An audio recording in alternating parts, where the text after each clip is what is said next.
Morning, friends. Welcome to the farm. Going through social media and through general media and just looking at all the hatred, the racial hate that's sparked up all over, the fighting about BE not helping the country and sinking us, all the outside investment pulling out. And you look at all this and think, oh, geez, where are we going? Yeah, it's upsetting, it's worrying. And I was just thinking back, I thought, if you got a passion for this country and you're South African, you don't see the color. You don't see black, white,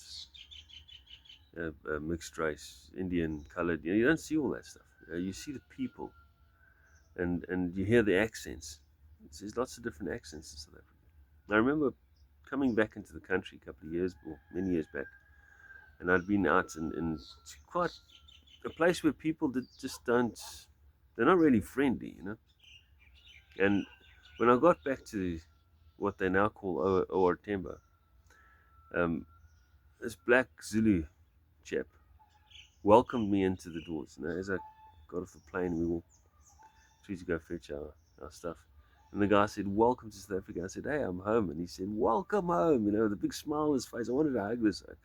I was so happy to be home, and I was so happy to hear his accent. I was so happy to see his face, the big smile and that warmth that you can only really get in South Africa.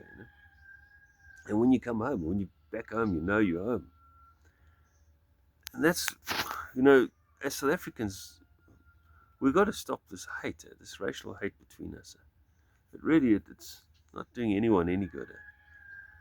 We need to unify. It's the only way we're going to get through this.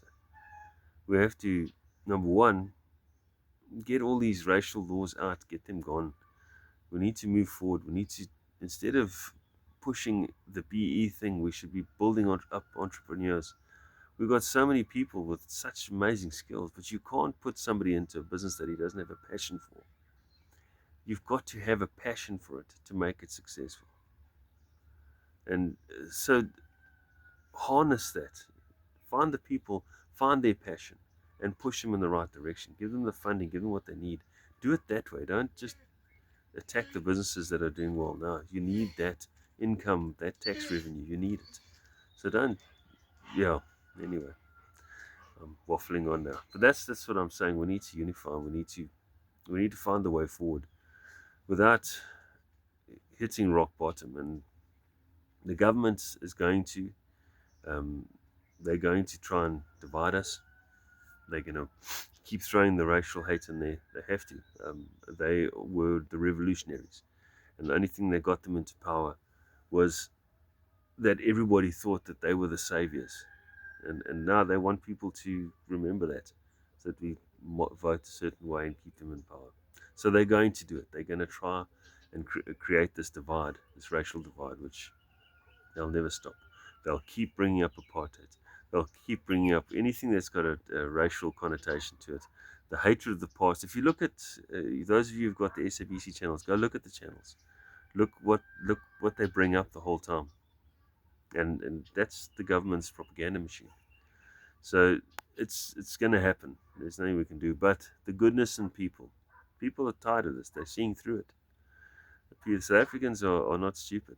They're seeing through all this crap, and we know over time where things were a lot better than what it is now.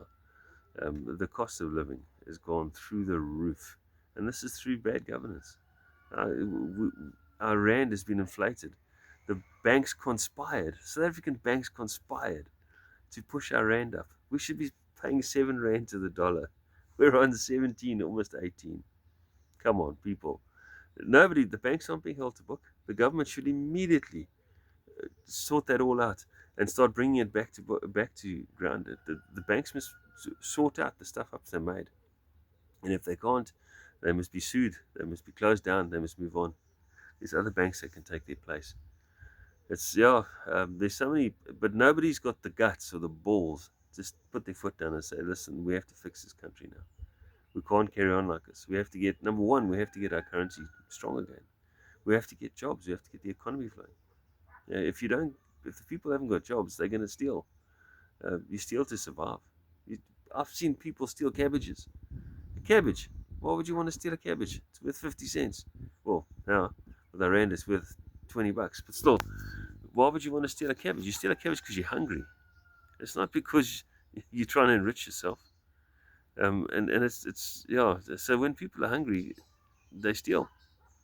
So we need to stop it. A lot of our petty crime will go away if jobs are created, and if the petty crime goes away, then the major stuff will start going away as well, and then we can focus on just tackling the big boys, all the big criminals, and getting them out, and yeah, in a way.